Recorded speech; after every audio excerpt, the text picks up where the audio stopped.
સુરતના પાલ ગૌરવપથ સ્થિત બેલિઝિમો હબની બેલિઝિમો હોટલમાં એક યુવતીની સાથે ડમી ગ્રાહક મોકલી પોલીસે સેક્સ રેકેટ ઝડપી પાડ્યું છે. પોલીસે ઓનલાઈન ગ્રાહકો સેટ કરનારા એક દલાલને ઝડપી પાડ્યો છે, જ્યારે યુવતીને મુક્ત કરવામાં આવી છે.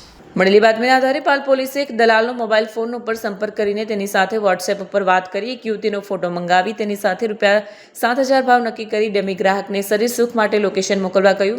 દલાલે પાલ ગૌરવપથ સ્થિત બેલિઝિમો હબની બેલિઝિમો હોટલનું લોકેશન મોકલતા ડમી ગ્રાહક ત્યાં પહોંચ્યો અને યુવતી સાથે રૂમમાં જતા પોલીસે રેડ કરી. પોલીસની તપાસમાં ત્યાં હાજર હોટેલ મેનેજર અને માલિકની કોઈ સંડોવણી નહીં મળતા તેમના વિરુદ્ધ કાર્યવાહી નહોતી કરી. પોલીસે ડમી ગ્રાહક સાથે મળેલી મુંબઈની 25 વર્ષીય યુવતીને બચાવી તેની પૂછપરછ કરી તેની પાસેથી 4 કોન્ડોમ અને રોકડા ₹2,000 કબજે કર્યા.